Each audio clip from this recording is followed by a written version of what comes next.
Chicken வாங்குனா ஒரு முறையாவது இந்த மெத்தட்ல ட்ரை பண்ணி பாருங்க. அப்புறம் 1 வாரத்துக்கு அந்த டேஸ்ட்டே நீங்க மறக்க மாட்டீங்க.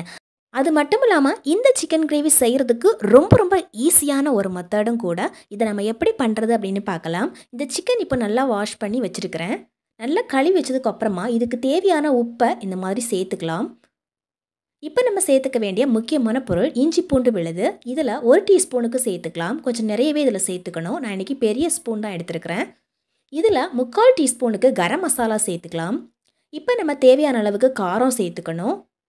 1/2 டீஸ்பூனுக்கு காரம், அதாவது மிளகாய் தூள் மட்டும் சேர்த்துருக்கிறேன். இப்போ 1/4 டீஸ்பூனுக்கு மஞ்சள் தூள் சேர்த்துக்கலாம். நல்ல புளிப்பாக இருக்கக்கூடிய தயிர் 1/2 டீஸ்பூனுக்கு சேர்த்துக்கணும். இது வீட்டிலேயே செஞ்ச தயிர் நல்ல புளிப்பாக இருக்குது. அதனால் நான் இன்றைக்கி 1/2 டீஸ்பூனுக்கு சேர்த்துருக்கிறேன். சப்போஸ் நீங்கள் கடையிலேருந்து வாங்கின தயிர் சேர்த்திங்க அப்படின்னா மினிமம் 2 டீஸ்பூனுக்காவது சேர்த்துருக்கணும். இப்போ கை வச்சு இந்த மாதிரி நல்லா எல்லாத்தையும் கலக்கி விட்டுக்கலாம். இந்த மாதிரி ஒரு முறை இதை நல்லா பிசைஞ்சு விட்டுக்கலாம். நம்ம சேர்த்துருக்கக்கூடிய மசாலா, இஞ்சி பூண்டு விழுது எல்லாமே இதில் நல்லா மிக்ஸ் ஆகிடும். இது இந்த மாதிரி நல்லா மிக்ஸ் பண்ணி வச்சுட்டே நம்ம உடனடியாக செய்ய ஆரம்பிச்சிடலாம். இது ஊற வைக்கணும் அப்படிங்கிற அவசியம்லாம் கிடையாது. ஜஸ்ட்டு நம்ம 5லேருந்து 10 நிமிஷம் இதுக்கு ஊறி கிடச்சாவே நல்லா டேஸ்ட்டு இறங்கிடும். இப்போது நம்ம ஒரு கடாய் எடுத்துக்கலாம், அல்லது இந்த மாதிரி ஒரு மண்சட்டி எடுத்துக்கலாம். குழம்பு வைக்கிறதுக்கு தேவையான அளவுக்கு சமையல் எண்ணெய் சேர்த்துருக்கிறேன் 2 டீஸ்பூனுக்கு. 2 பட்டை சேர்த்துக்கலாம். சின்ன சைஸில் இருக்கக்கூடிய 4 கிராம்பு சேர்த்துருக்கிறேன். கொஞ்சமாக கல்பாசி சின்ன சின்ன பீஸாக இருக்குது. இதில் இன்னும் 4-5 பீஸ் கல்பாசி சேர்த்துருக்கிறேன். 1 டீஸ்பூனுக்கு சோம்பு சேர்த்துக்கலாங்க, அதாவது பெருஞ்சீரகம். 1/2 டீஸ்பூனுக்கு நார்மல் ஜீரகம் சேர்த்துக்கலாம். இவ்வளோ தான் மசாலா. இப்போ நம்ம வெங்காயம் சேர்த்துக்கலாம். மீடியம் சைஸில் இருக்கக்கூடிய வெங்காயம் 2 டீஸ்பூனுக்கு சேர்த்துருக்கிறேன். இப்போ இந்த எண்ணெய் நல்லா சூடானதும் ஒரே 1 நிமிஷம் இதை நல்லா வதக்கி எடுத்துக்கணும். இந்த எண்ணெயிலேயே 1 நிமிஷம் இதை நல்லா வதங்கணும். நல்லா மீடியம் ஃப்ளேமில் வச்சு கைவிடாமல் நல்லா வதக்கி எடுத்தோன்னா சீக்கிரமாக வதங்கிடும். இப்போது 1/2 டீஸ்பூனுக்கு இஞ்சி பூண்டு விழுது சேர்த்துக்கலாம். இப்போது ஒரு முறை இந்த மாதிரி கலக்கி விட்டுட்டு நல்லா மிக்ஸ் பண்ணி எடுத்துக்கலாம். ஏற்கனவே நம்ம மசாலா பிரட்டி வச்சுருக்கக்கூடிய இந்த சிக்கனை இதில் சேர்த்துக்கலாங்க. இந்த மெத்தடில் செய்யும்போது இந்த அளவுக்கு சிக்கன் டேஸ்ட்டு கிடைக்குமா அப்படின்னு நீங்கள் நினச்சிருக்கவே மாட்டீங்க. அந்த அளவுக்கு ரொம்ப ரொம்ப அருமையாக இருக்கும். நார்மலாக சிக்கன் குழம்பு செய்கிறத விட இந்த மெத்தடில் செய்யலாம். அதாவது வான்கோழி சிக்கனாக இருக்கட்டும், அதாவது நார்மல் வெள்ளைக்கோழி சிக்கன், நாட்டுக்கோழி சிக்கன், இப்படி எந்த சிக்கனாக இருந்தாலும் இதே மெத்தடில் ட்ரை பண்ணி பார்க்கலாங்க. இப்போ ஒரு முறை எல்லாத்தையும் நல்லா மிக்ஸ் பண்ணி வச்சுக்கலாம். இது நல்லா மிக்ஸ் ஆகும்போது தேவையான அளவுக்கு உப்பும் சேர்த்துருக்கணும். இப்போது ஒரு 5 நிமிஷம் நாம் இதை க்ளோஸ் பண்ணி வச்சுக்கலாம். இந்த மாதிரி க்ளோஸ் பண்ணி வேக வைக்கும்போது சிக்கனில் இருக்கக்கூடிய தண்ணி எல்லாமே வெளிவர ஆரம்பிக்கும். இப்போ பாருங்கள் எவ்வளோ தண்ணி இருக்குது. சிக்கனில் இருக்கக்கூடிய தண்ணி எல்லாமே வெளி வந்துடுச்சு. இப்போ தான் நாம் இதுக்கு மசாலா சேர்க்கணும். இப்போது நம்ம 1 டீஸ்பூனுக்கு தனியாத்தூளும் 1 டீஸ்பூனுக்கு மிளகாய் தூளும் சேர்த்துக்கலாம். இல்லை அப்படின்னா குழம்பு மிளகாய் தூள் 2 டீஸ்பூனுக்கு சேர்த்துக்கலாம். இப்போ எல்லாத்தையும் நல்லா மிக்ஸ் பண்ணி விட்டுக்கலாங்க. இந்த மாதிரி கொதிக்கும் போதே சிக்கன் குழம்புலேருந்து நல்ல ஒரு வாசனை வந்துக்கிட்டே இருக்கும். அது மட்டும் இல்லாமல் தேவையான அளவுக்கு மசாலா எல்லாமே நம்ம சேர்த்தாச்சு. ஒரு முறை தண்ணி எதுவுமே சேர்க்காமல் இந்த மாதிரி நல்லா அந்த கிளறி விட்டுக்கலாம். சிக்கனில் இருக்கக்கூடிய தண்ணியிலேயே நல்லா மிக்ஸ் ஆகிடும். இப்போ நமக்கு இதுக்கு தேவையான தக்காளி சேர்க்கணும். ஒரே ஒரு பெரிய சைஸ் இருக்கக்கூடிய தக்காளியை நல்லா அரைச்சி வச்சுருக்கிறேன். இந்த தக்காளி சேர்த்துக்கிட்டால் போதும். நிறைய தக்காளியும் சேர்க்கக்கூடாது. ஏற்கனவே நம்ம தயிர் சேர்த்துருக்குறோம், அதுலேருந்து நமக்கு புளிப்பு வரும். அதனால் தக்காளி அதிகமாக சேர்க்கக்கூடாது. ஒரு பெரிய சைஸ் இருக்கக்கூடிய ஒரே ஒரு தக்காளி தான் நான் இன்றைக்கி சேர்த்துருக்கிறேன். இப்போ ஒரு முறை எல்லாத்தையும் நல்லா மிக்ஸ் பண்ணி விட்டுக்கலாம். இப்போ கூட நம்ம தண்ணி எதுவுமே சேர்க்கக்கூடாதுங்க. இந்த தக்காளியோட ஸ்மெல் போகணும். அதுக்கப்புறமா தான் நமக்கு தண்ணி தேவைப்பட்டால் தண்ணி சேர்க்கணும். இப்போ நம்ம நல்லா கொதிக்க வச்சுக்கலாம். கடைசியாக நம்ம சேர்க்கக்கூடிய முக்கியமான ஒரு பொருள்னா குறுமிளகு, அதாவது நல்ல மிளகுன்னு சொல்லுவோம் இல்லைங்களா, அதுதான். இந்த நல்ல மிளகுல 1 டீஸ்பூனுக்கு நல்லா பொடிச்சு அதை வச்சுக்கணும். அதை கடைசியாக தூவி விடணும். அப்போ தான் அந்த நல்ல ஒரு வாசனையும் நல்ல ஒரு டேஸ்ட்டும் கிடைக்கும். அதுக்கப்புறமா கொஞ்சம் கறிவேப்பிலைகள், கொத்தமல்லி இலைகள் போட்டுக்கலாம். புதினா இலைகள் இருந்தால் அதில் ஒரு 10 இலைகள் கூட சேர்த்துக்கலாம். இன்னும் நல்ல வாசனை இருக்கும். இப்போ எல்லாத்தையும் மிக்ஸ் பண்ணி வச்சுட்டு ஒரு 5 நிமிஷம் நல்ல சிம்மில் வச்சு கொதிக்க வச்சு எடுத்துக்கலாங்க. அட்டகாசமாக இருக்குங்க. செம்மையாக இருக்கும். இந்த அளவுக்கு ஒரு சூப்பரான ஒரு சிக்கன் குழம்பு நீங்கள் வாழ்க்கையில் சாப்பிட்ருக்கவே மாட்டீங்க. ஒரு முறையாவது சிக்கன் குழம்பு செய்யும்போது இந்த மெத்தடில் ட்ரை பண்ணி பாருங்கள். அவ்வளோ அருமையாக இருக்கும்.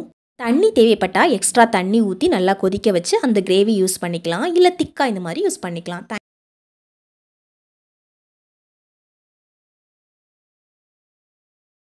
1/4 கிலோ சிக்கன் வாங்கி சின்ன சின்னதாக கட் பண்ணி வச்சுருக்குறோங்க. 2 டீஸ்பூனுக்கு மிளகாய்த்தூள் எடுத்து வச்சுருக்கிறேன். தேவையான அளவுக்கு உப்பு, 1 டீஸ்பூனுக்கு சிக்கன் மசாலா, 1 டீஸ்பூனுக்கு கரம் மசாலா, 1 டீஸ்பூனுக்கு மஞ்சள் தூள், தேவையான அளவுக்கு காரம் 2 டீஸ்பூனுக்கு எடுத்து வச்சுருக்கிறேன். கடலை மாவு 3 டீஸ்பூனுக்கு எடுத்து வச்சுருக்கிறேங்க. அதே மாதிரி 1 டீஸ்பூனுக்கு பெப்பர் மிளகுத்தூள் எடுத்து வச்சுருக்கிறேன். கொத்தமல்லி கருவேப்பிலை சின்ன சின்னதாக கட் பண்ணி 1 கைப்பிடி அளவுக்கு எடுத்து வச்சுருக்கிறேன். ஒரு மிக்ஸி ஜாரில் 10 சின்ன வெங்காயம், 10 சின்ன பூண்டு, அதே மாதிரி சின்னதாக இஞ்சி இதெல்லாம் நல்லா அடிச்சுட்டு இந்த மாதிரி எடுத்து போட்டாச்சு. இப்போ நம்ம வச்சுருந்த பொருட்களை எல்லாம் கூட சேர்த்துட்டேன். மாவு சேர்த்துருக்கிறதால நமக்கு நல்லா பிடிக்கிறதுக்கு வரும். எல்லாத்தையும் கை வச்சு இந்த மாதிரி நல்லா மிக்ஸ் பண்ணி விட்டுடலாம். போன வாரம் என் ஹஸ்பண்ட் வந்து நார்த் இந்தியா போயிட்டு இருந்தார், லக்னோ அப்படிங்கிற ஒரு இடத்துக்கு. அங்கே போய் சிக்கன் கபாப் சாப்பிட்டுட்டு வந்து சூப்பராக இருந்தது. வாயில் வச்சோடனே அப்படியே கரைஞ்சு போயிருந்தது. இந்த மாதிரி ஒரு சிக்கன் கபாப் நம்ம வந்து தமிழ்நாட்டில் நான் சாப்பிட்டதே இல்லை அப்படின்னு சொன்னாங்க. அது என்ன சிக்கன் கபாப் அப்படின்னு சொல்லிட்டு நானும் நெட்டில் நிறைய இடத்துல போட்டு சர்ச் பண்ணி பார்க்கும்போது உண்மையாகவே அங்கே ஸ்பெஷலாக சிக்கன் கபாப் செய்கிறாங்க. அது இந்த முறையில் தான் செய்கிறாங்க அப்படின்னு எனக்கு தெரிஞ்சுது. நாம் போட்டிருக்கிற பொருட்களை எல்லாம் கை வச்சே நல்லா மிக்ஸ் பண்ணணும். நாம் கரண்டி வச்சு மிக்ஸ் பண்ணக்கூடாதுங்க. நம்ம கரண்டி வச்சு மிக்ஸ் பண்ணும்போது அந்த சிக்கன் கூட இந்த பொருட்கள் எல்லாம் நல்லா சேராது. அதனால தான் நம்ம கை வச்சு மிக்ஸ் பண்ணுறோம். இன்னும் சொல்ல போனால் கடைகள் எல்லாம் மிக்ஸ் பண்ணும்போது கை வச்சு அப்படியே பிழிஞ்ச மாதிரி மிக்ஸ் பண்ணுவாங்க. அந்த மாதிரி மிக்ஸ் பண்ணும்போது தான் அந்த மசாலா எல்லாம் ஒன்றோடு ஒன்று சேர்ந்து நல்ல டேஸ்ட்டு கொடுக்கும். கை நல்லா யூஸ் பண்ணுறதுக்கு முன்னாடி நல்லா கழுவிட்டு அதுக்கப்புறம் பிசைஞ்சோன்னா ஒன்றும் ஆகாதுங்க. இப்போ நல்லா இந்த மாதிரி பிசைஞ்சு விட்டாச்சு. ஒரு 2 நிமிஷம் ஆகும். இந்த மாதிரி மெதுவாக நல்லா பிசைஞ்சு வச்சாச்சு.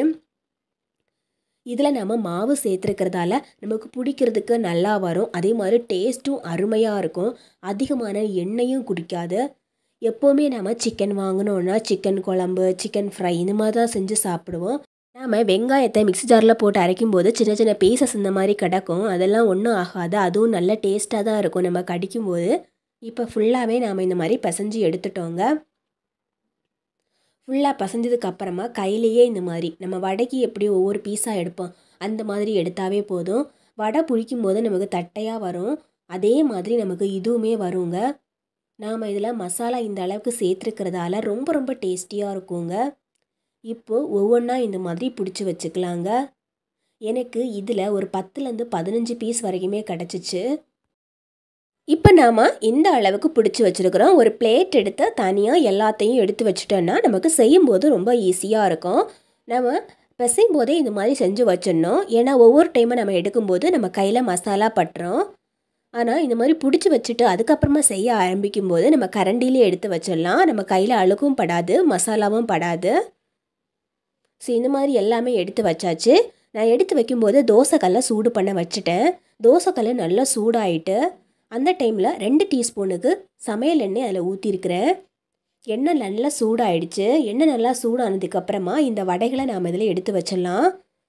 நார்மலாக எண்ணெயில் போட்டு தான் நம்ம வடைகள் செய்வோம். ஆனால் அந்த சிக்கன் கபாபு செய்யும்போது அதிகமாக எண்ணெய் தேவைப்படாது நமக்கு.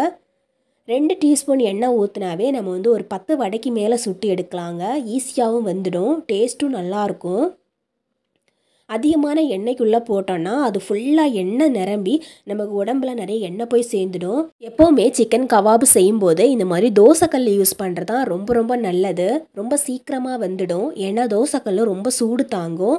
அதே மாதிரி அதிகமாக எண்ணெயும் குடிக்காதுங்க. இதே மெத்தடில் நம்ம மீன் கூட ஃப்ரை பண்ணலாம். ரொம்ப ரொம்ப டேஸ்டியாக இருக்கும். இது வெந்ததுக்கப்புறமா திருப்பி போட்டு ஒரு 10 நிமிஷம் வேக வைக்கணும். இப்போ நல்லா வெந்துடுச்சு பாருங்கள். இந்த மாதிரி நம்ம திருப்பி போடும்போது நல்லா வெள்ளி வெந்திருக்குது. உங்கள் வீட்டில் சிக்கன் வாங்குனீங்கன்னா கண்டிப்பாக இதே மெத்தடில் ஒரு முறையாவது ட்ரை பண்ணி பாருங்கள்.